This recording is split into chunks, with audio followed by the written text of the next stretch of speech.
So Mary Shelley was born in 1797 in London to very progressive parents. Her mother, Mary Wollstonecraft, was a feminist and a philosopher and an author of several books about the modern day woman.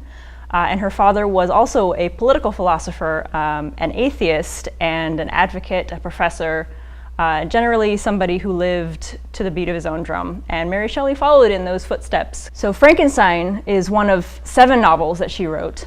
And it is a fantastic work of Gothic fiction, but it's also considered by most people to be the very first science fiction novel. At that time, it was in the middle of the Industrial Revolution, and science was coming into vogue as kind of the thing to talk about. It was this cool new thing that people wanted to explore. Mary Shelley was known to have followed a lot of these conversations. She followed natural philosophers like Erasmus Darwin, who is, yes, that Darwin. Erasmus Darwin was the father of Charles Darwin, and he was a scientist in and of his own right. And in several places in his writings, he talks about something called the spark of life. And that kind of ties in directly with Frankenstein and Victor Frankenstein's drive to discover what life is and where it comes from and if he can control it. Frankenstein itself was written when she was very young, right a couple of years after she met Percy Shelley.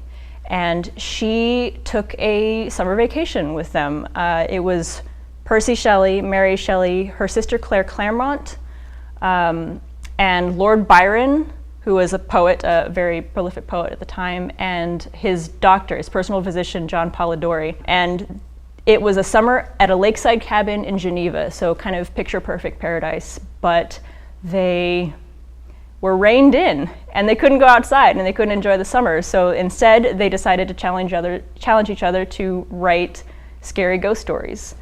And Mary Shelley couldn't think of an idea. Everybody was thinking of these great ideas. Lord Byron is often writing his story, and even his doctor, the guy who was not even a writer, was writing this great story about vampires. First literary appearance of vampires, by the way. So Mary Shelley couldn't think of any ideas, and until finally one day, she said she had a waking nightmare about a scientist who created a creature, brought a creature to life, and then was horrified by his creation.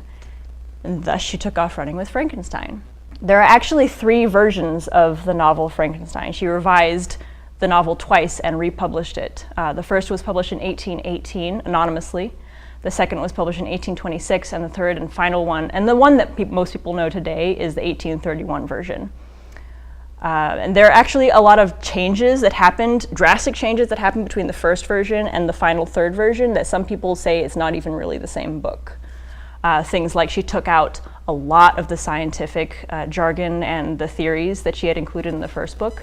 She also made sure that Victor Frankenstein himself, was less in control of his life. He was more a victim of a fate rather than an active participant in it.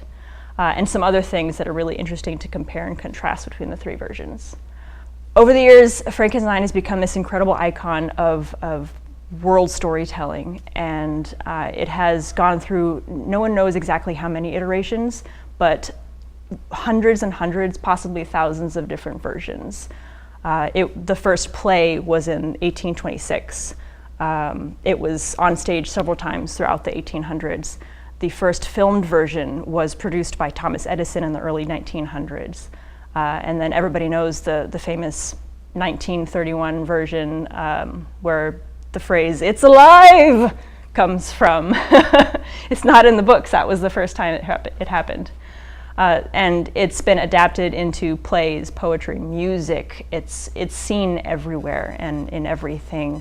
Because I think there's this really interesting question about where does life come from and what do we really know about it, and should we, the most important question I think is, should we be able to control it?